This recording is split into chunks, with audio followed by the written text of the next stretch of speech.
C'est l'une des figures de Lille réputée pour enquêter sur des dossiers sensibles. Hakim Karki vient d'être mise en examen pour viol et placée en détention provisoire. C'est une jeune fonctionnaire de l'Éducation nationale qui l'accuse. Lui parle d'une relation consentie. Ses proches, eux, se demandent s'il ne s'agit pas d'un complot.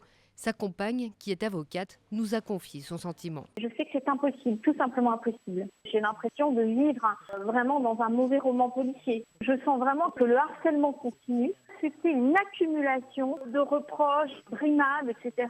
Et c'est pour ça aussi que je lui pardonne quelque part la faute morale, l'infidélité, parce que je sais qu'il m'a trompée, certes, et ça c'est difficile. Mais je veux dire, je sais qu'il l'a fait parce qu'il était vraiment dans un contexte où il était épuisé moralement. Ils veulent le briser.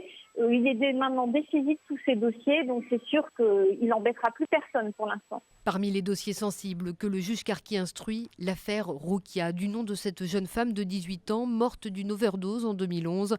La drogue qui a tué la lycéenne proviendrait d'un informateur du GIR, le groupe d'intervention régionale en charge de la lutte anti-drogue sur l'île.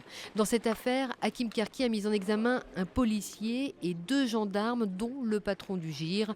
Depuis, ce juge accuse sa hiérarchie de tenter de faire pression sur lui.